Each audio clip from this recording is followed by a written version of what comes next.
Yes, everybody, welcome back to DR Sports. We are live at 5 on a Friday afternoon. I'm sure you've just had a lovely day, and we are here to talk about all of the football games coming up this weekend in the Premier League. Today, on my right, as you can see, I'm joined by Abby. Hi. Her third live at 5 this week, I believe. It's been a It is. week. And then also by Laurie on my left. Thank you. Good to have you, mate. And then a Pleasure live to at be 5 debut for Christian. Welcome to the show. Man. Appreciate it. Nice to be here. It's great to have you. We've got a full panel here, both on YouTube and also live, we know, on Samsung TV to get into all of the latest games. And first game this weekend is Brentford versus Manchester United. It's the return of Brian Mbeumo to the G-Tech Community Stadium. It's United could win back-to-back games in the Premier League for the first time since Ruben Amorim joined the club in November last year. But Brentford could also win back-to-back games against United after beating them 4-3 at the G-Tech Community Stadium just towards the end of last season. So there's a lot in this game. And riding, I think, for both teams. Brentford have not had a good start. They're just outside the relegation zone. They've scored 6 but conceded 10.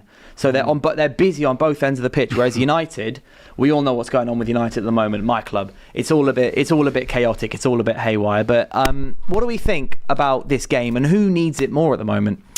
I think it's a good opportunity for United. I didn't know it was that bad. I thought it was since January that they haven't won 2 games in a month. Is that a stat as well? Something like that? It's not won 2 Premier League games in a single month since January. Exactly. All these crazy stats flying around. So, look, off the back of that Chelsea win, use that as a platform to go and win this game. And yeah, look, Brian Mbeumo returning. I wonder what the reception would be like. I don't think their fans hate him or there's any animosity. They got a big fee for him. He was a good servant for the club, scored 20 Premier League goals last season. This is a big opportunity for Manchester United. And I feel a bit sorry for Brentford. They had a really good thing going last year. They had some top players, and Mbeumo, Wissa, Norgard obviously got taken as well, and the manager. And it just shows that sometimes when you're a smaller club in the Premier League and you get to a certain level, that's all you're going to get to, It's sometimes impossible to reach new heights because your players just get taken, your manager gets taken. And we've seen that with Brentford, and we've seen, it hasn't been the greatest start to this season. Yeah, when you've got clubs like Brentford who, if you develop a player almost too quickly and too well, like for example Mbeumo and Wissa, and to an extent Norgard as well, they do get taken off you because you develop them too quickly. They become too good too immediately and clearly look like a big fish in a small pond. And then you get the big money and you get everything, but you need to go and buy new players. Exactly. Speaking of new players, we have a new player for DR Sports. Everyone, New signing. we got a new signing, Alice. Everyone say hello Go on, to Alice. She's DR Sports' new signing. Come to present the show I'm not being today. funny. Arguably, she's going to have the best ball knowledge out of anyone that works at DR. What, Yeah. just because she's not going to speak? Yeah, It's just pure instinct. just pure instinct. It's how football should be. Yes, she knows ball, don't you, Alice? She does know ball. You So do. what we're going to be doing later in the show is around halfway through the show, around 5:30, we're going to be getting Alice to do some predictions on the games. But for now, I'm going to pass her over to Abby Come on. because her and Abby are best friends. Okay. Come on, and then I'm going to come back yourself over to Laurie and just ask for what your thoughts are on the Brentford versus United game coming up. Yeah, it should be a good game. I would imagine that the pressure, we spoke about the pressure, I think that would be more on United, even though Brentford, as we said, are at the moment just above relegation, and they don't want to lose too many more games because they could be in serious trouble this season. However, it's far from a free hit because they do need a win, or at least need to avoid defeat. So it should be a good game. I think they'll believe they can win it. Yeah, Especially why not? Brentford? Yeah. Absolutely. I think both they will. teams can. I That's think, what makes this game interesting. I think any team that comes up against United at the moment, like with respect, would think that they can beat United. Mm-hmm. Maybe. Oh other no, than, I don't. Maybe other than disagree Chelsea at with their all. record, but no one looks at Manchester United and fears them, and that's been the case for probably the last 10 years. But that's where it's a chance for United to put that fear, a little bit of that fear back into teams. Do you know what I mean? Go on a run. Start beating teams. Beat teams away from home. Beat teams convincingly. Yeah. You beat Burnley 3-2, but it wasn't convincing. It was a last minute. 97th minute Even, penalty. Exactly. even arguably, like beating Chelsea wasn't that convincing. Like.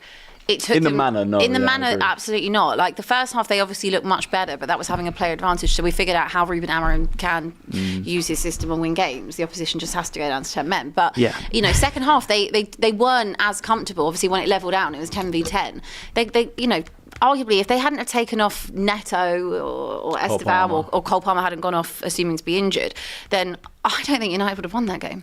Sometimes in football, you get these moments where it just goes your way. You know, I don't think United would have beaten Chelsea if they didn't go down to 10 men after 5 minutes, but they did. They got that result.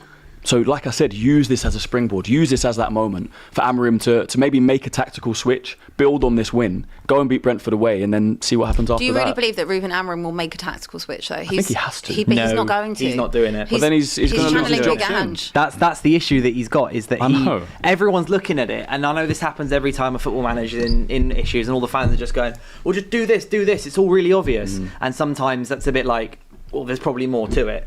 But with this one, I genuinely sometimes look at it and I believe there are a couple things, not so many, there's a couple things you can tweak, like changing to maybe 2 strikers and an attacking mid instead of a front 3, which realistically doesn't change too much, because all it is your middle guy just comes deeper a little bit, and then you've got 2 people who can run through. Like against Chelsea, for example, winning the red card when Robert Sanchez got sent off, it was because the striker dropped a little bit deep, 6'5", flicked it on to your running forward, who then was completely through on goal. And it's those little things where I'm like, why not take maybe more advantage of that? If you've got a player like Joshua Zirkzee, for example, if Šeško's not scoring, he doesn't need to be playing week in, week out immediately. You've got another striker there who's 6'3", likes to come deep and can do similar actions such as that. So why not just play like Cunha and Mbeumo as split strikers? For me, I think it would be perfect. Cunha and Mbeumo as split strikers, the Zirkzee a little bit deeper. That gives you a 3-man midfield versus a 3-man midfield. Because the easiest way to beat United at the moment is to just play 3 midfield. And every team's done it. It means just you bop around the midfield, suddenly it's 3 centre-backs versus 3 forwards, because the 2 wing-backs are all over the place. And then it's just kind of 1v1, and then United have got to make sure they win the 1v1s. And 1v1s you'd almost always think are in favour of an attacker because they're the ones with the momentum. Yeah. So there are these little changes that I think Ruben Amorim can do, which would really help him, but I'm not necessarily confident that he actually will do them. So then would you not start Šeško at the moment? I still would, because I don't know if Zirkzee's completely fit, and I think Šeško... The thing with Šeško is that United haven't really gotten used to, I think, playing with literally just a big athletic striker. Because with Højlund, I don't want to say that they started avoiding him, but it felt a little bit like they were avoiding him. So maybe they spent 6 months under Amorim not trusting the striker, and now I just think trust the striker, play the ball through. Because against City, right, this infuriated me. We hit so many crosses into the box, and they went over his head. I mean, how do you go across, sail over the head of a 6'5" striker with a massive leap? How does that happen? I'm thinking, Alice, tell me, how does it happen? Enter the chat. How does it happen? But I do think that they need to trust Šeško more. So I would start him for now, but I also think that Amorim should start having the tactical flexibility to maybe do these changes in game. For example, it's amazing you said that. Isn't it? I would start him for now. I mean, big money signing. You got rid of Rasmus because obviously he wasn't doing the business. You brought in the guy that was supposedly going to turn your fortunes around in front of goal, and here we are. We should start him. I'd have thought it would have been a no-brainer. Well, yeah, but you have to take into context each individual player. Like, you might buy an 18, 19-year-old for a massive fee, but then, you give them time to bed into the... No, but this is slightly different. This is different. This is your big money... It's not like he's 27, 28 years old, and it's also not like he's got the rep like Erling Haaland has, for example. Also, I think we're so quick to judge, right? This is a striker that's come into a new league, different way of playing. Also, the team is not particularly thriving at the moment, let's be real. I think it does take time for you to gel and fit into it. But the only way that's going to happen is for him to play. Of course, I think he should. I absolutely think he should be playing. No, but you seem to be... I would start him as if there's some conjecture. Well, because to me, right? Xerxes there, who United fans have actually, grown to like. Yeah, we've taken was decent last season. So if there's competition, Šeško's still young. Šeško's not, in Gyökeres's position where he's 27. He's just won the league in Portugal. Do you know what I mean? He's not supposed to necessarily come in and do it right now. Yeah, I hear that. But what I'm saying is the circumstance in which they're in. I thought he was their holy grail. I thought he was going to come in and that's it now. But why did you think that? Because he's a 22-year-old striker who's never played in the Premier League. Because your previous striking options have been so poor. But even Alice doesn't understand why you thought that. Yeah, Alice is confused. She's in shock, aren't you, 2 hands on the desk. She said, tell me, Laurie, I don't understand. I do think Šeško has been... rubbish. Actually fairly No, I think he's actually been fairly decent so far, but no more than that. But what has he done that's decent, Dylan? Because I've watched him a lot as well. Other stuff that it's kind of because Højlund, the issue because I'm comparing with Højlund. There was a nice flick on against Chelsea Burma got onto an against City, I thought he held up the ball well and tried to play it to players, but I think we set up against City just so wrong. Like you guys, you think Arteta set up wrong against City as well. When I looked at us, how we set up against City and what we could have done, because I think with Arsenal and City last weekend, it was a case of they were there to be got at, so why didn't you do it? There's a lot of people talking about Arteta. I felt the same with Amorim. Not according to Arteta, he got phone calls from all over the world. Yeah, and I think we all agree that was CEOs, absolutely ridiculous when he was talking about Nobel Prize winners. Like, City were there to be got at even at home. We still had a decent amount of chances against City, but I think we set up poorly, and I think Šeško then suffered as a consequence of that. But in the games against Brentford and against Sunderland, the next 10 days or so, I think it's such a good chance for United to get 3 wins on the bounce, head into the international break, and the game back after that is Liverpool away. So that's basically, you've got 2 games to build momentum, and then you've got a completely free hit to do something. No, not free hit. We need you to win that. We need you to get something there. You need to go to Anfield and get something there. I think you might need to hedge your bets on that one. We drew 2-2 there last year. But obviously that's not the only game of the week. There's several other games going on. Crystal Palace, Liverpool. Speaking of Liverpool, Crystal Palace unbeaten in 17 now. Crazy. Oliver Glasner, despite even all like the Mark Gay stuff at the end and all of the noise surrounding Crystal Palace, they ended last season really well. Obviously then picked up the FA Cup, then started well, playing Liverpool in the Community Shield, beating them on penalties after Mo Salah hit Rose Ed with his penalty. And they've kind of continued going on almost how they left off, continuing to be unbeaten, and then host Liverpool at Selhurst Park. Is this a chance for Liverpool, a chance for the rest of the league to see Liverpool drop points? We can hope. I think it's one of those things that did you say 17 that they're 17 unbeaten. So like this is going to be a test for Liverpool. I mean, Liverpool are not even at full pelt yet, right? So for them to go to Selhurst Park and get a result, it will take some doing. They're obviously still not. In terms of Palace, they have obviously lost Eze. There is this whole Mark Gahey conversation as well with Liverpool, but I think it's a tough place to go at the best of times, even if you are like at your very best. I think this is probably one of the challenges, and AGT was saying it on our show yesterday, that this will be one of probably the biggest challenges that Liverpool will face. Yeah, I think when you look at the form that Palace are in, like you say, 17 games without a loss. Last time they played Liverpool, they beat them, Community Shield. It's definitely a tough place to go for any team, especially under Glasner. What he's done to that team, winning the FA Cup, is remarkable. So yeah, it's a tough game. My worry as an Arsenal fan is that, like you say, Liverpool haven't even got out of third gear yet. If it clicks, they can beat anyone in the league. I'm just hoping it goes the opposite way. I'm hoping that. I don't want to say they've been riding their luck, but they've been scoring late goals. They've been winning games late. They haven't necessarily played the best.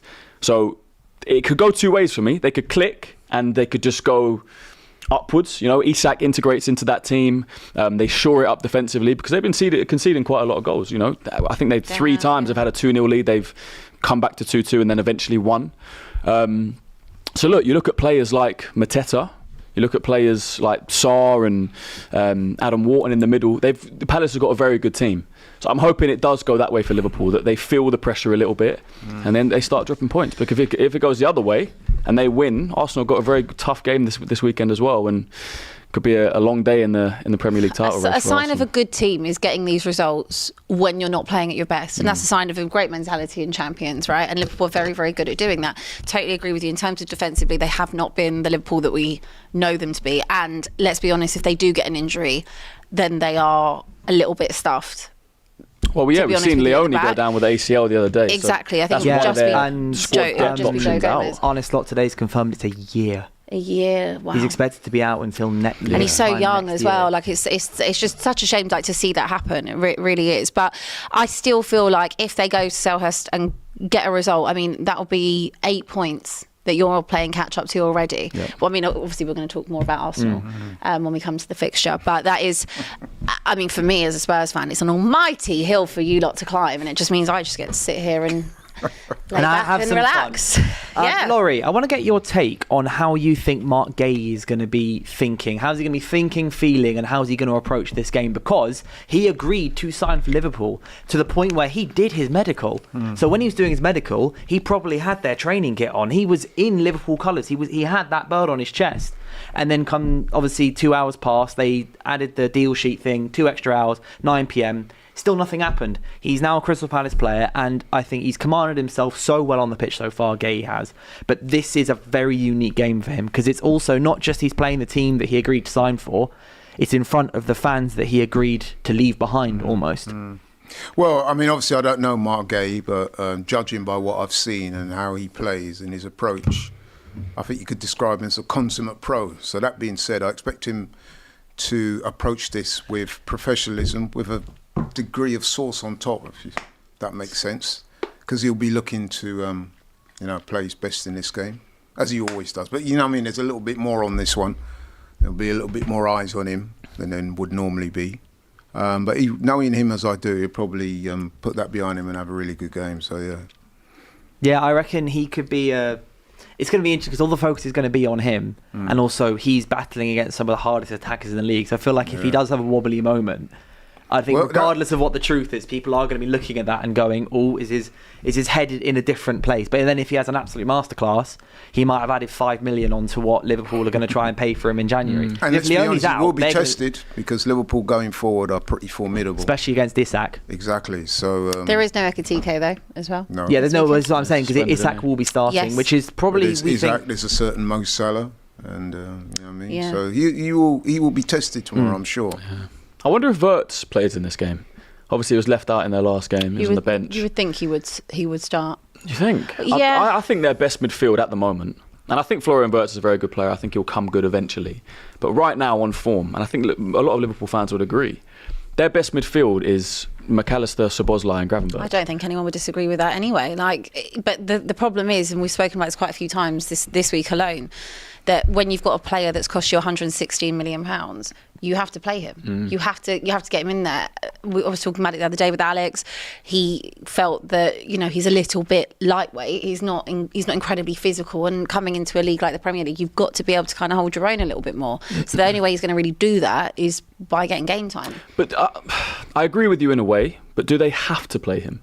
If he doesn't play, say he doesn't start most of their games this season, and they win the league, what's the difference? Do you know what I mean? It doesn't matter if you paid £116 million or £16 million for him. If you win the league, you win the league. Szoboszlai is an international top player. So is Gravenberch. So is McAllister, World Cup winner.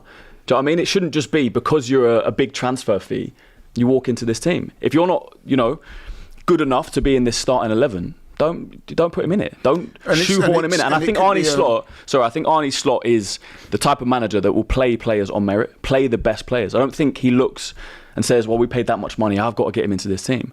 I think he's going to say, look, he can be a good option for us. And right now, we're not going to shoehorn him in. That's also possibly the only way you can manage all these big money signings and superstar players that Liverpool now have. Obviously, AGT has been going on about Liverpool are the new Galacticos and stuff, and I think he's over exaggerating a bit, but it's not too far off, because you've gone and signed some of the best players in all the different leagues, like one of the best strikers in the Bundesliga, and then one of the best midfielders in the Bundesliga, and probably one of the best strikers in the Premier League, etc., and one of the best young fullbacks in Germany and in the Premier League across the last few months. You do make a good point there, Christian, because it's sometimes, as well as the big fee and who should play in the meritocracy aspect, there's what I call the horses for courses aspect. So, for example, and I know we're going to talk about this later, I was suggesting on the AFTV show yesterday that it might be an idea for Arsenal this weekend to rotate a little bit in midfield and leave out Zubimendi and put Norgard in, given that when we play Newcastle, it's always a physical battle. Norgard will be used to that. He's a big, strong guy. Does incredibly well getting up and down the pitch. So it might be, the manager might look at that situation and think, you know what, maybe Norgard is more suited to this game than Zubimendi might do, given that you're coming up against Tonali, Joe Linton and co. You know what I mean? So that might apply in the Liverpool game. You might look at it and think, actually, you know what, maybe Wirtz is a little bit lightweight at this stage.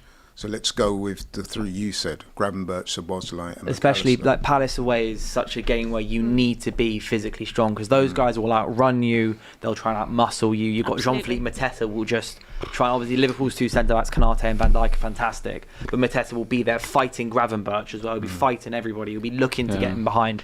But you touch on the Arsenal game. I think it's a good way to segue into the Arsenal game, because that is possibly the biggest game this weekend in terms of the biggest clash this weekend. You've got Newcastle, who beat Arsenal 3 times last season in all competitions, and Arsenal have struggled in the last couple of years at St James's Park. Just happy memories. Just happy memories of Arsenal losing. Yeah. But then I was at one of those games. It's not an easy place to go at all. No, we went to the Carabao Cup game. That was at the Emirates, and they beat us there 2-0. But there's no Isak this year, which is, he was a big part of what happened last time. I mean, Newcastle have only won one Premier League game so far this season. Newcastle haven't had the best of starts. But obviously, Gordon is now back after his rather hilarious red card against Liverpool a few games ago. A long time ago. It was a 3-game ban. Jeez. Yeah. Completely reckless. It was stupid. Yeah. I was sat on the sofa just laughing for about 5 minutes when I saw it, because I thought it was insane. But then Gordon and Joelinton's also back as well. Odegaard's a possibility. And obviously, Saka is fit to play. We saw him play 70 minutes against Port Vale. And Arsenal do have a couple injury woes here and there. Hincapié looks out.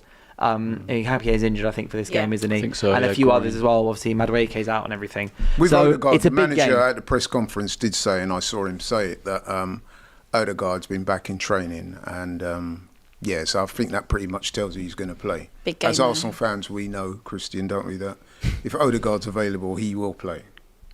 I have no hesitation in saying. Cool. I mean, he will start. Is there an argument we'd quite like to see Eze in the 10 though? Well, I wouldn't start Odegaard, even if he's the fit. manager won't do that. No, of course he won't.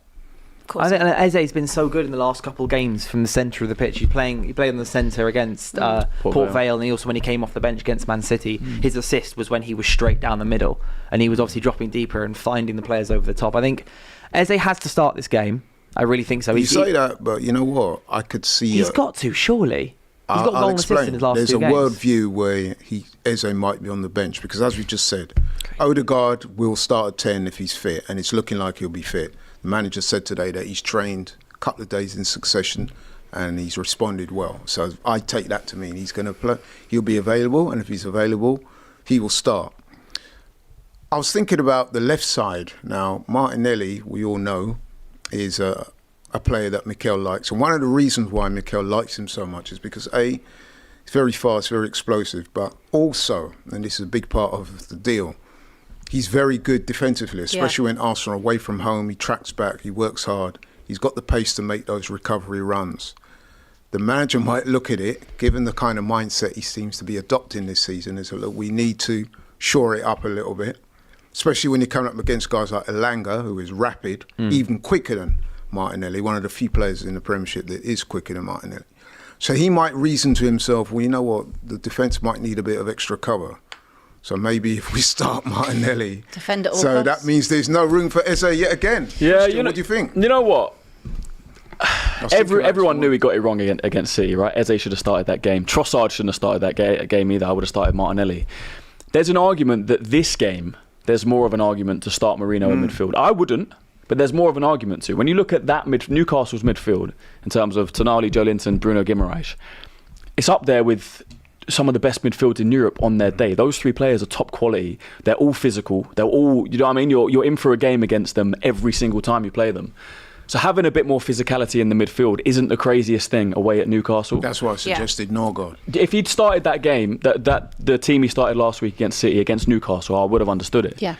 But now, because fans have gotten his back so much and gone as crazy as they have, if he starts that midfield and Trossard on the left, fans are going to go nuts. So it's kind of like a lose-lose for Arteta, because I know in his head he'll want to dominate that midfield. His eye will be on the midfield. How do I stop those 3 from, asserting their physicality, from dominating us? I know Declan Rice and Zubimendi will play. It's do you just think about so, though? Do you they think will. There's a 100%. For sure, definitely. Do you think Rice you will play might as look at because Norgard, when he's come on, Norgard ain't playing. What, instead of Zubimendi? No, but you said yourself you might look at trying to counteract that physicality. That No, but Zubimendi is a physical player. He plays as a 6. He does break up play. He progresses the ball forward. But who would you say is more physical? Who's more athletic? I'd say Zubimendi. The Norgard, you reckon, yeah? Yeah. Norgard's a lot older as well. I think it was 30, 31. No, but if you look at his running stats, and this is something I've actually looked into, he covers the ground more than most, certainly when he was at Brentford, which was last season, but He's not dropped off that much. But his running stats and his duels won and things like that are very, good. So the manager might look at it and think, horses for courses. You're coming up against Joe Linton, Tonali and... Gordon. Yeah. Or Gordon, yeah. We need... don't get me wrong, Declan can handle that, no problem. Yeah. But Zubimendi, he has looked a little bit lightweight in a couple of the games we've played so far. Fair enough. I don't think Newcastle will play. I'm like 99% sure that Declan Rice and Zubimendi will be nailed on. Do you think Mikel Merino will also be in that side or not? I hope not. But I could understand more for this game why he would do it. Shall I tell you why? Because I think the manager will die on the Odegaard hill. I think he's almost expressed that in preview. If Odegaard's fit, he will play. Is that the right or wrong attitude to have, or is there no alternative? It's definitely because not the he's right the captain? one. It's not in my view, because I think Eze should start. I'm with Christian. You just don't think it's happening? It's all right talking about physicality, which, don't get me wrong, is important. But when you're trying to win games, you need that creative spark. And Eze's already shown he's our most creative midfielder, without any shadow of a doubt. If you're going up there, I would imagine, I don't know what you guys think, Arsenal are likely to have a lot of the ball against Newcastle. They're going to play a counter-attacking game. For sure. Especially with Gordon back as well. You're going to have Gordon, Voltemida and Ilanga, I think, on the front three, and they're going to try and hit their big 6'6" striker and get those wingers in. So that means we will have a lot of the ball, and that means we will have the problem of trying to break them down. And Newcastle are a good defensive team. Yeah. So you got the ball up against a good defensive team. To me, it's a no-brainer that you need a creative spark. Okay, we know Saka can do that, but it shouldn't just be him. So I think that Eze should be starting. I thought it was outrageous that he wasn't starting the game against Manchester City. But this is what Mikel Arteta does, and it's not even coming from a salty place. It's just coming from an eye test, in the sense that how can you play with the handbrake on when you're at home and City are there for the taking? That could have been a very different outcome. I know that you're ultimately happy with the draw. No, we're not. Who? But no, I'm not going to let you do that. No. What a big one! We were not happy. Well, I was at the game, and no one in the crowd was happy with the draw. It seems to me that Mikel Arteta is more bothered about just not losing a game than actually taking the handbrake off and going for a game.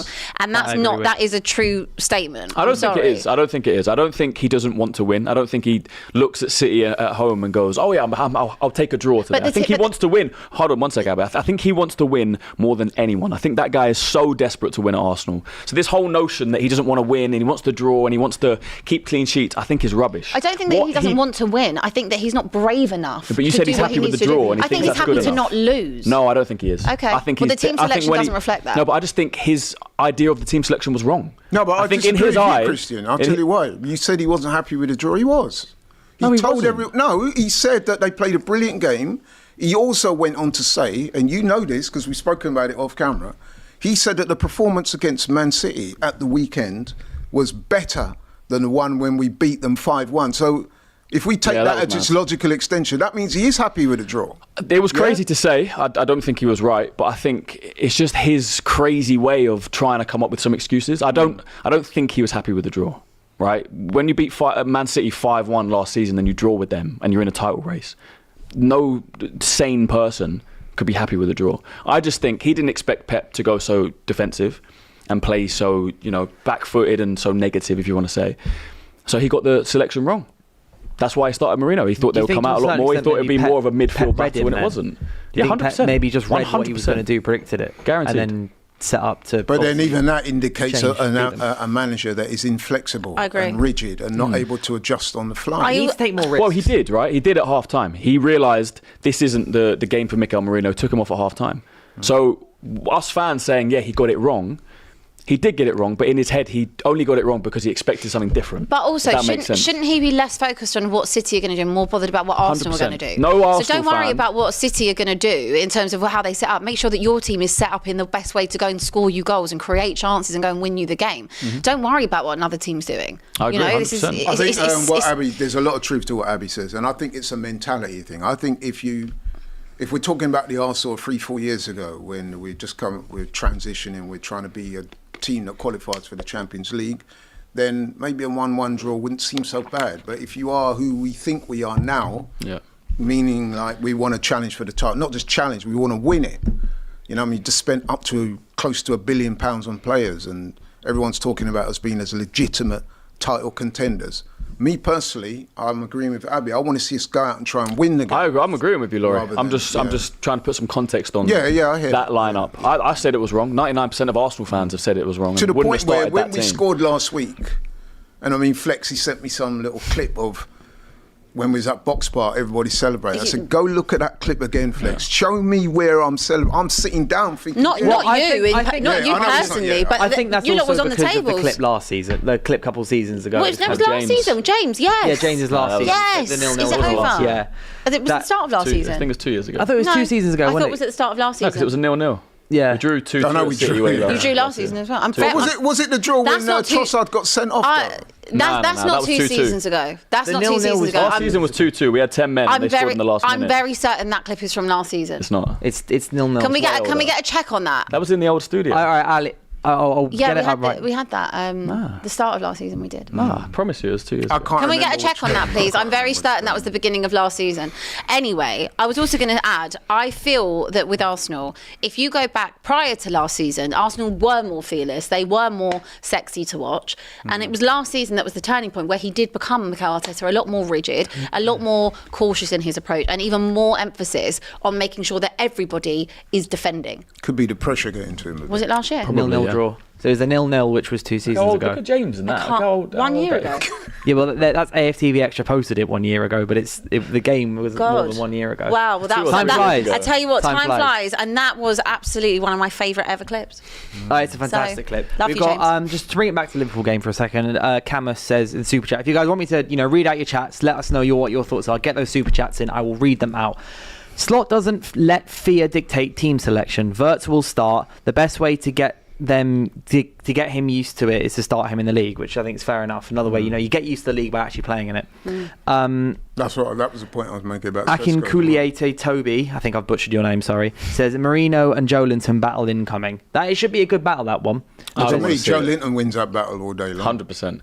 You know what, Joe though? Linton will violate. Marino's a fighter, though, no, isn't he? No. To put a bit of a... Marino, I've heard people say this. He's not a physical guy. People get it misconstrued. He's 6'2". He's a lanky guy. He's not overly physical. God, you lot switch up on your players a lot. Last No, season, we loved Mikel Marino. We loved hold on. We like Marino when he plays up front. He's a good player. Right. When Marino has played up front for us, he's done a job. Yeah, he's done a job. He scored 9 goals towards the end of the last season. But would you describe him as this physical, imposing? I wouldn't. And when he plays in midfield, I think the stat. I don't know if you've got the stat. But him and Declan Rice have played together in midfield, I think, in 10 or 11 games. That's true. They've only won 1, which was 4-0 away at Ipswich. So we know that partnership in midfield does not work. Doesn't work. When you take that creativity out of the midfield, we don't score goals. We don't create chances, right? And we've got a striker up front who's been one of the most prolific strikers in European football, and Victor Gyökeres. You cannot take all the creativity out of the midfield and give him no service. No. If Odegaard's not in there, I want to see Eze. If Eze's not in there, I want to see Nwaneri. I don't want to see Mikel Marino on Sunday. Agreed. Yeah, and I'm just moving on to touch on another game, the Brighton versus Chelsea game, the fourth game that Alice is going to be predicting in a minute. So we'll get to Alice's predictions soon. But Chelsea versus Brighton, obviously you are very familiar with Brighton, having just played them. Yeah. They went 2-0 down, but then fought back to a 2-2 draw. And Chelsea, they got injury issues. Yeah. Palmer's out for a couple of weeks, Tossin's out, Fofana's a doubt, Badia Shields a doubt. My heart Sanchez, bleeds. I think Sanchez might be returning. I think it's just Chalobah and Achimpong that they've got fit in terms of centre backs. Because Enzo said that Disasi won't be playing, obviously, despite the fact that he's fit and available, but he's not part of the squad. You know what? Spent that much money. Over £1 billion spent, and my heart bleeds for them. Teeny tiny violin out. Sanchez could return, obviously, after serving his 1-match ban in the Carabao Cup midweek, after he got sent off against United. And then Brighton dropped 2 points last week, technically, after conceding an own goal to Tottenham and doing it up and everything. But it's an interesting game, and it's a game that Chelsea just... Maresca's under the cosh a little bit here, isn't he? Because they lost away to Bayern. Fans weren't happy with how that went. And then they lost to United as well, when obviously we all saw Matisse giving it the big one, being like, we need to smash them. We need to statement of intent at Old Trafford, and then immediate red card, concede twice. United even go down to 10 men, and then they had one shot on target, even when it was 10v10 for the entire 50 odd minutes of the game when Casemiro wasn't playing. So maybe... I think a lot of Chelsea fans, this. after that World Club thing, they got carried away, man. Sure. Seriously, they did. That's probably what led Matisse, by the way, to take on that bet with myself. But anyway, that's for another. That's what led me to go out of final one standing on week 1. But yeah, I think exactly. I think they also managed to, in a way, kind of convince the rest of the world that they were like getting there. Yeah. So I mean, they won the Conference League and everyone was like, "Oh, we expected you to win it, but you still won something." Then they won the Club World Cup. I think that final against PSG, the way they won it, Cole Palmer. It was so convincing. Exactly, 3-0 against PSG. So good. They managed to kind of convince the world, like, we're back. We're there. Even me, I think I put them maybe second or third in my predictions. I was like, I think Chelsea are going to kick on. But I think at the start of this season, we've realised they're still not quite there. The recruitment has been dodgy at times. Maresca, I don't know if he's cut out for, challenging for a title, challenging for the bigger honours. And I think we're seeing that. We're seeing holes. We're seeing, defensive problems. Maresca as well, he has come from the Championship. And I know when he was at Leicester, there was a few Leicester fans that were not happy about the playing style there. And he's shown some fallibilities this season so far, hasn't he? Well, it'll be interesting to see what he can do without Cole Palmer as well, because he's got an injury now. He's out for 2 to 3 weeks. He's back after the international break, I think. But there's going to be a few games where they're going to have to find it from somewhere else. If he's not turning up, Neto's going to have to turn up. João Pedro, these kind of players. It's not going to just come from Cole Palmer as your main man. João Pedro's been great since going there, to be fair. But I think you touched on it, Christian, about the recruitment. It's one of those things where they've bought so much and they've spent so much money, but I don't see a team that's ready to challenge on any front, which completely goes against what we were saying about being convinced in the Club World Cup. It's crazy to think that they're not there. But it's a very young squad. It is young. So that does need time to develop, and I think this is where I also kind of get confused with it, because I always think of it as Chelsea of old. Chelsea that buy the best players, they're super dominant, they go and win the league, they win the Champions League, and you're scared of Chelsea. I don't feel that anymore when I watch Chelsea. It's a new era of Chelsea, and I think they lack leaders as well. They do. They massively do. I wouldn't describe Enzo as a captain material type player. No. Reece James, very good player, always injured. And then, like you said, Abby, they've got a lot of youngsters there. Where does the leadership come from? The leadership will usually come from a centre-back, and this is something that Chelsea fans talk about all the time. They refer to not having an A-sided centre-back. And I think in terms of what they mean is they haven't got a John Terry there or someone of that ilk that they've had over the years who can kind of lead from the back, or even a check, even in goal. Like a pillar. A pillar. And when you look at the spine of the team, great teams are built through that spine, right? So when you haven't got a goalkeeper that is the out-and-out number one choice, Jorgensen, again, not very good either, but arguably Sanchez is better if he's not doing brainless things. You have a look at that, then you have a look at the centre-back partnership. There's obviously injuries there. Fofana could be that, Colwill could be that, but we haven't seen enough because of injuries. Obviously Reece James is the captain, he goes in and out the side a lot. You have a look at that midfield, I think they've got good midfield in terms of Caicedo, and obviously if you lean and go further forward, João Pedro, is he part of that spine they're building? You look at Cole Palmer, but it's at the back is where teams go and kind of win a league. I mean, Chelsea strike me as one of those teams that on their day they'll give anyone an argument, possibly beat them. But I don't look at them and think, they're not. For example, Arsenal. I don't look at us, Christian, looking at Chelsea and think, oh man. You know what I mean? No, yeah, for sure. You arguably shouldn't, because you're also 7 years into a project and they're in year 2. Whoa. What do you mean? They've spent money for a long time. It's not like they have this whole thing about when a manager comes in, that's when the project starts. About stability. They've been spending money for years. It's not that. It's about stability. What do you mean? It's about stability. Chelsea's project started when the new owners came exactly, in. Which is how long? Which was 3 years ago. 3 years ago. But then they had a different manager. You forget they had Thomas Tuchel in charge at that point. So if Arteta then goes, they changed. One sec, if Arteta goes, but the thing is that at Chelsea at the moment, they're at a club. I see Chelsea in the way of United, in the way of a bit of the shot. So the shot taker at Arsenal, in terms of like what the project's built around and stuff, is Arteta, right? Yeah. Arteta's more than anything. He's like the project centres around him. Yes, and it centres around him building the team. Whereas at United, it's kind of more the decision makers like Ratcliffe, etc. At Chelsea, it's the people above the manager. Yes. The managers. This narrative doesn't make sense. So if Arteta goes this summer and Arsenal don't win anything, does the whole project start again? Yes. Does the whole fan base get like, we're at the start now, so you can't put pressure on us. You can't talk about us. Of course the project starts again. What, even though we spent all this money to try and build this squad and win things? Yeah, but it would be a new project with a new manager. Of course it is. I'm not hearing this. I think How can you argue on stability when you've had different managers? Okay, the project started at Chelsea 4 years ago. They've had three different managers in that time. I can look at Tottenham, because for it's not example. just a manager that's trying to build this squad. But there's a lot of chop and changing, a lot of players that are coming and going out, flipping players for big money, and buying and selling and not having the right fit for the right system or the right manager, XYZ, and things not working out. Arsenal have had consistency across their manager and investment into that manager and what the manager wants and giving him control over things for the past 7 years. And at first that didn't happen. It's only happened in probably the last 5 years. Plus, you also have to consider, Christian, that we've been runners-up now 3 times in the year. So we're much further down the road. Absolutely. Yeah, I'm not saying this about Arsenal, but I wouldn't like it if, Arteta goes and all of a sudden we're saying, don't talk about us because we're starting again. But of course it's a new project. But of course it's a new project. You've got a new manager, new playing style. But pressure still needs to be put on the club. I feel like Chelsea have had a pass so many times because they've chopped and changed the manager. I'm not giving Chelsea a pass. When they're still spending the money, same owners are still spending the money. Yeah. Spending over 2 billion now, I think it is, to try and build this squad that it still isn't quite good enough to challenge for a Premier League. Of course it's not. It's not. So why are we giving them a pass of, I'm not giving them a pass. I'm actually not. I'm saying that they're a young squad and they don't have the spine they need, and that is a fault of their recruitment, of their ownership. If you think when Clearlake came in, they were on Twitter Spaces deciding who to buy. They were going down the Aubameyang route, the Sterling route. Totally different. So then actually, if you have a look the following season or year and a half later to what the project is, it's investing in young players and trying to develop them whilst also flipping them for other money and selling their academy products as well. That's always been a Chelsea thing in terms of their academy, but I don't think you can sit there and say that you can compare the two when it comes to Arsenal, because Chelsea have not had the same stability that Arsenal have. Mikel Arteta has had every single tool at his disposal to go and win Arsenal the league. Chelsea have been in an up and down little thing. They only had it. So Enzo Maresca only got there last season. Little thing. How can it be up and down little thing when they've spent over £2 billion? I don't think it's a little thing, but it's not a little thing at all. They've spent more money than anyone in the league, and we're still talking about them not being good enough to be in a Premier League title race. In 4 years. I do think. Listen, two things can be true at the same time. Yeah. I think you both made good points, but I do agree that Arsenal are way further down. This was an Arsenal versus Chelsea thing. This is just on Chelsea, and I think they get a pass a lot of the time. No, but it was more the they started again. comment. They're doing it. They spent more money than anyone, and they're still not good enough to be in a title race. yeah, which is I think mad. But I think we need to let Alice take centre Let's do it. stage now. Get yourself up here. What we're going to be doing now is that Alice is going to be predicting the 4 games: Brentford versus Man United, Crystal Palace versus Liverpool, Chelsea versus Brighton, Newcastle versus Arsenal. What we're going to be doing? On the table. Alice is getting on the table. She's coming up.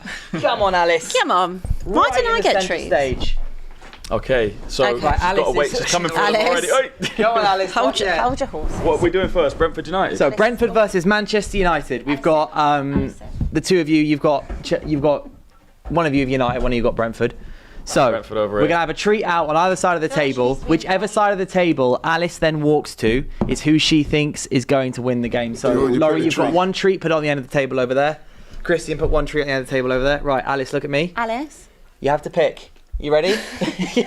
Alice, Right, this one Alice, or that ready? one? what side? 3, 2, 1, go on. Who's winning the Find game, the treat. They're over there. Alice here. Which way is she going? Oh, she's gone for Brentford. She's gone for Brentford. Smart How dare you, girl. Alice? Oh, Wow, she said it's. Stolen all She the actually said it. She actually said it's 3-0 Brentford. She's is what taken she all the said. sweets. 4-0, I think. 4-0. She's taken all the 4-0. Good girl. So, Alice's first prediction, she's gone for Brentford. Alice, sit. Next game, Crystal Sit. Palace versus Liverpool. I need another one, Dylan. There you go. Cheers. No, you can't just go to Christian all the time. Thanks. Come. You show her the treat. Okay. What have I got? Right. I hope she comes over here. Oh, you can't be I'm doing so that, concerned she's Abby. gonna You fall can't be off the doing that. table. You're going to fall off the table. Oh, yeah. Right. Alice. What are we doing now? Crystal Palace versus Liverpool. Palace. Have a look at that way. Have a look at Laurie. Have a look at Laurie. This is so funny. Right, Liverpool, Crystal Right, Palace. Liverpool versus I'm not Crystal gonna influence Palace. this time, I'm You've just got gonna one leave it this side, you've got one that Click side. that way. Oh, Crystal Palace. Great choice. Second in a row, that might have been my done, bad. Alice. Just a 1-0 was It's got it a that name in it, time? maybe that's Just why. a cheeky 1-0. Crystal Palace, Alice. yeah? Alice. There you Palace. go. Good choice. Alice Palace. Right, next game we're going to do Chelsea versus Brighton. Okay, you got it. Alice. Alice, look. What's over there? She's so hungry. I need another treat. Thanks. Okay. All right. just Alice, putting it ready? there. Let's see. Alice? Right, Alice, Crystal Palace or Brighton? We don't have the treats. We don't have the Crystal treats. Brighton. Go on, find Chelsea or them. Brighton? Oh! Ooh, Chelsea this could be a good versus weekend. Brighton, sorry. Alice, don't walk every off the time. She's table. gone for the underdog. Underdog. Alice. The There you underdog. go. Right, make sure she doesn't take the rest of them. Take the rest of them, Laurie. And then last one, Newcastle versus Arsenal. Right, Alice, come back to the Alice, middle. come back. Alice, I'm Make sure trusting she you here. doesn't take it. Alice. If you've just tuned in, we are a serious channel, guys. This is DR Sports at its absolute finest. It really is. Here. Alice, we're friends. You've got to make the right choice here. Right. Oh, good girl. Wait, hold on. Alice, Alice, you're not being very impartial. You're not being impartial. Alice, come here. Look at me, Alice. Right, you ready? Newcastle or Arsenal? Choose wisely, my girl. Oh, she's gone for There Arsenal. you go. Alice, She chose the Kenya. right team. Well done, Alice. Alice, I thought we were friends. Oh, she said it's 1-0. It's a draw. It's a draw. I think. There you go. I will choice. say Alice is an Arsenal fan. Is she? Yeah, she's an Arsenal fan. Well done, Alice. Not like Right. production to Alice, go too early. There you Well go. done, good girl. Good girl. You can have one more. Good job, Alice. You're going to you stay go. on the table. Right, we'll get her off the table. Guys in the chat, everyone give it up for Alice. Give it up for Great Alice. performance from Alice. Well done. Well Player done, of the Alice. match. Say What a thank you. debut she's made. What a You're good debut. girl. She's DR Sports' finest now. Player She of the really match. is. Dog of the match. Dog of the day. Oh, good girl. Anyway, Chill out there. That was fun. Right. that was fun. Yeah, That was big very up fun. Alice. Everyone in the chat's got a lot of love for Alice. Doesn't really matter what we think. No, now, does it? not Who really. No, cares? it really doesn't. We've got, Alice is obviously, we've very- only talked about 4 Premier League games. We spent a while talking about these Premier League games, but there are 6 more left in this competition. We You've didn't do got- any predictions on those ones, by the way. Well, we'll get to get there that. at We'll the get to, end. we'll get to that in the end. Alright, We got other Premier League fixtures include Leeds, Bournemouth, Man City, Burnley, Nottingham Forest versus Sunderland, your guys Tottenham versus Wolves, Aston Villa versus Fulham, and then Monday Night Football. I believe first Monday Night Football of the season. Am I correct in saying West Ham versus Everton? I think we've had a Monday. Could be. I Have think we there might had be have one we more. had a Monday Night I think Football? we've had a Monday football. If there was, Monday let Night me know Football. in the comments. Chat, please. Thank you very much. I think it was But Leeds. It was Leeds. Was it a Leeds game? First Probably. week That's of why I the wouldn't have been season. watching it then. They won, didn't they? Leeds, 1-0. They Get did they someone. play? They scored a penalty. I know the game. I can't remember who they played. But either way, the Tottenham game is obviously happening just after Tottenham rejected a bid to buy the club, didn't they, Abby? Sorry, I was just reading the comments about Alice. Tell me again what you just said. Tottenham have rejected a bid to an offer for the club. I didn't actually even know that. You've not even known that? No, that is breaking news to me right now. What happened? Tell me. You had a bit of a big day. I think, well, just Spurs, basically, there was an offer came in for From Tottenham. Elon Musk, was it? No, not from Elon Musk. Hope Let me not. double check My who it gosh. was. Yeah, I actually had Daniel no Levy idea in about. disguise. Yeah, I mean, I did read that apparently Daniel Levy has been barred from Hotspur Way, and Yeah. allegedly has had his things dropped off to him in a van. Now I'm just Really? Why is that? I mean, Oh, come on, Alice, Come then. on. Fine, you can well, join us again, as Alice. as a Levy disliker, fair. No, but I Yeah. thought they were speaking glowing terms about him, like about how much he'd done for the club, and he's always So welcome back. Look, he did do a lot. Well, that's what I read. That's what I read online today. So just to update everyone on this, to make sure we're on the same Leeds, pages. Everton. Thank you, Tottenham have unequivocally rejected an informal expression of interest from a consortium led by American tech entrepreneur Brooklyn Eric. It's the third expression of interest rejected by the club's board since the departure of Daniel Levy last month. So that's 3 in a month. In a statement, NX Sports and Development Holdings Limited, which has an almost 87% stake in Tottenham, said it wanted to reconfirm that Tottenham Hotspur is not for sale and NX is not looking to sell its stake at the club. So that's 3 informal offers from Spurs in the last month. From what I know about Tottenham in terms of being sold, I don't think, I mean, ENIC have really never invested their own money into the club whatsoever. It's all turnover. Whatever has happened and been put back into the club, that is due to the revenue that's been generated through Champions League and XYZ over the years. As far as I know, there was the Qataris that were interested, the PSG lot, that were interested in maybe investing into the club, not as a sale. I don't think ENIC are willing to, as I've said, I don't think they've ever been willing to sell the club, which is why, in my mind, not too much will change unless they get investment. But if it's the Qataris or if it's somebody else that wants to join and invest their money into the club, I think that is where ENIC would be. And also, surely as well, if you open have to it. such a big board reshuffle as Spurs have just gone through, with Levy going obviously after 25 years there, Yes. it's the sign that you have changes you want to make and want to obviously see through. I know 100%. we've thrown the word project around a lot today, but it's another one of those things like Spurs have always had a complete reset. New board, new owners, new style of football, and then obviously in the last few years, new stadium as well. Look. It's not a club that they'll want to sell. They want No. to raise the value of and Well, kind of the push onwards. last sale that I was aware of when they were actually willing to sell the club was when we got to, around the 2019 when we got to the Champions League final, and it was the Saudi group that obviously went on to purchase Newcastle. They were the ones that were interested. And I think Tottenham valued the club at around 6 billion. And I think that the Saudis offered 4 and it wasn't good enough for Daniel Levy and co. So then obviously they went to Newcastle and bought them for 300 mil. Yeah. So I think it is a case, if they got the right price, do I think they would sell? Yes. But I think the price would be exceptionally high. Obviously in terms of debt, I still think there is some debt around the stadium as well, so whoever was going to buy it would have to take that up. They're still obviously trying to sell the naming rights of the stadium. It's still Tottenham Hotspur Stadium, so I think if the price was right, I do think ENIC would sell, but at the moment, as far as I know, it is just about investment. But they are going in a new look direction, which I didn't intend them to do. In my hope, it is that they will be investing into this squad more. We had a good summer window. I'd obviously love to see us kind of crack on with that. There is these talks and links that will be bringing Harry Kane back, subject to Champions League Frank football. spoke about that, didn't he? The Harry Kane stuff's interesting because it's a £54 million release clause, I think, available in January. And I think a lot of Premier League clubs, I reckon most Premier League clubs will be looking at that going, 3-year deal, Harry Kane, he'll be 32 years old. I've got a feeling that Spurs... That'd be unreal. I've got a feeling that Spurs have first refusal. You do. Right. Yeah. Now, let me tell you something. If Bayern accepts an offer... Let me tell you something. If Spurs, when I've looked at the fact that they spent 60 million on Richarlison and 65 million on Dominic Solanke, if they don't bring him home... It's a no-brainer. For 54 million. For 54 million. I don't care if it's 504 million. If they don't bring him home as a statement of intent to bring him back with actually arguably now a team in that January, has by the way, actually been this team is so much better than it was last year, you know, and we're also missing Kulusevski, we're missing Maddison. If you could bring him home in January, my head would be on the moon. Can I ask you a question about Yes. Spurs quickly? Because they're a club that confuses me. A couple of seasons ago, Ange had this squad. Maybe there's some new players, but he had them first after 10 games. Yes. Last season they came 17th and they won the Europa League.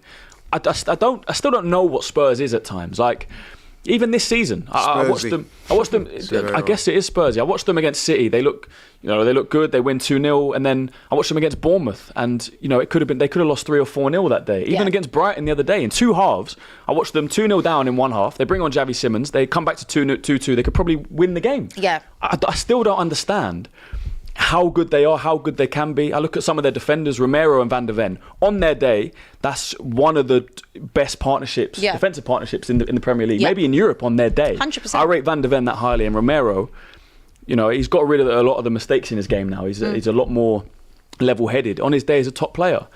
But it's just the inconsistency with Spurs. In your opinion, where is this squad, this Spurs squad, on paper, how good is it? Where would you rank them in the league? Well, prior to the summer, I would have probably said 10th. I think with the recruitment that we did in the summer, João Palhinha, I mean, again, I would absolutely love to have him. I've fallen in love with a lone player. So him in particular, I think Mohamed Kudus is a great signing. Obviously, having Xavi Simons, great. It's like these are players that... And the manager. Yeah, that add quality and add value. I'm actually missing someone as well that we've signed. Can't even think who it was. But there are certain players... I said Kudus. There's someone else. But... also, like just confidence. I think that this squad is somewhere between 4th and 6th. But I think if you could add, again, like I said, Harry Kane. If you add Harry Kane to that, and I'm also basing it on what I've seen so far, they've surprised me. And if I have a look at the potential of having James Maddison back, Kulusevski back, we've now got depth.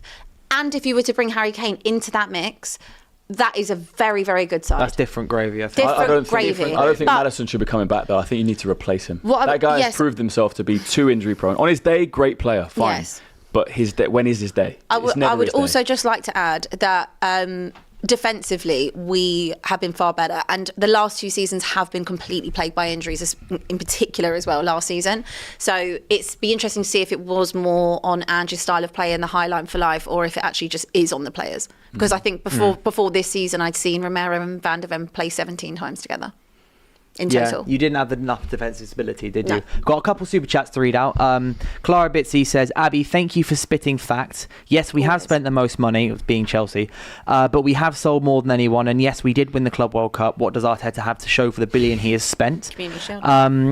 Chi Kyung Foon I says, never defend of Chelsea. course a project restarts when a different manager comes in. Else you're saying Man United project has been going on for 13 years since Fergie left. I think we've had about 19 projects since Fergie left, to be honest. And then Clara Bitsy says, I think Alice is the same cringe dog named Win in disguise. I'm not having any Alice slander. I'm not having any Alice None of slander. that. Alice is the DR Sports queen. I'm an Arsenal fan. I'm having none of that. With a couple minutes left. With a couple minutes left, I'm going to ask you guys for the quickest predictions we've ever done for these games. Right, so just give me a team or a draw. Right. Okay. Brentford versus Manchester United. 2-2. 2-2. I'm going 1-2, 2-1 United. 1-1. 1-1. 2-1 United. Crystal Palace versus Liverpool. Again, Laurie. Crystal Palace 1, Liverpool 2. I'm going 2-0 Liverpool. 2-1 Liverpool. 1-1. 1-1. Chelsea versus Brighton. Chelsea 0, Brighton 1. I'm going Chelsea 2, Brighton 2. Can't remember what I said on yesterday's show, but I'll go with 2-2. 2-2. 3-2 Chelsea. Newcastle versus Arsenal. Newcastle 1, Arsenal 2. I'm going the same, 2-1 Arsenal. Can't remember what I went with yesterday, but I will go with 2-1 Newcastle. Christian. 2-0 Arsenal. Leeds versus Bournemouth. Leeds 1, Bournemouth 3. I was going to say the same thing as well. 3-1 Bournemouth. I think Bournemouth are great. 2-0 Bournemouth. 2-0 Bournemouth. So, big Bournemouth fans over on the panel here. Man City versus Burnley. Man City 4. Actually, no, maybe 3. Burnley 0. I'm going to go Haaland hat-trick, 4-0 Man City, because I need it for my FPL. 2-0 City. 4-1 City. 4-1 City. Nottingham Forest versus Sunderland. You know what? I could see that being a draw. 1-0. 0-0. Angie's going to get a clean sheet for once. 2-1 Forest. Ange never gets clean sheets. 2-1 Forest, the same. Tottenham versus Wolves. Spurs at home. Spurs will rump that one. 3-0 Spurs. Yeah, I'm going to go 2-0 Spurs. 3-1 Spurs. 3-0. We almost got there. 2 games left. Aston Villa, Fulham, West Ham, Everton. We can't quite get to them. We've got to wrap up now. Thank you guys so much for watching. Could I just say something very quickly? We really need to wrap very up. quickly. We do need to send our condolences to the family, friends and associates of Billy Vigo. That's so true, yeah. That is true. Chichester player, horrific head injury. Yeah, and I really hope the FA change stuff. But I think we've got to wrap up now. But thank you for that. Yeah, sorry. Condolences to the family. Thank you guys so much for watching. I really hope you've enjoyed the show. We'll be back at 5 p.m. on Monday. Alice won't be here, but she'll be back again at some time soon. See you then. Maresca's respecting heritage history, bro. What are you talking? Why are you talking about Grimsby, bro? This is OT. This is OT. What did Drake say? OT. Another season. You lot thought I was good. I ain't part of that plan. You know what I mean? Robbie Sanchez was out there giving yardie kicks, bruv. New Lingard.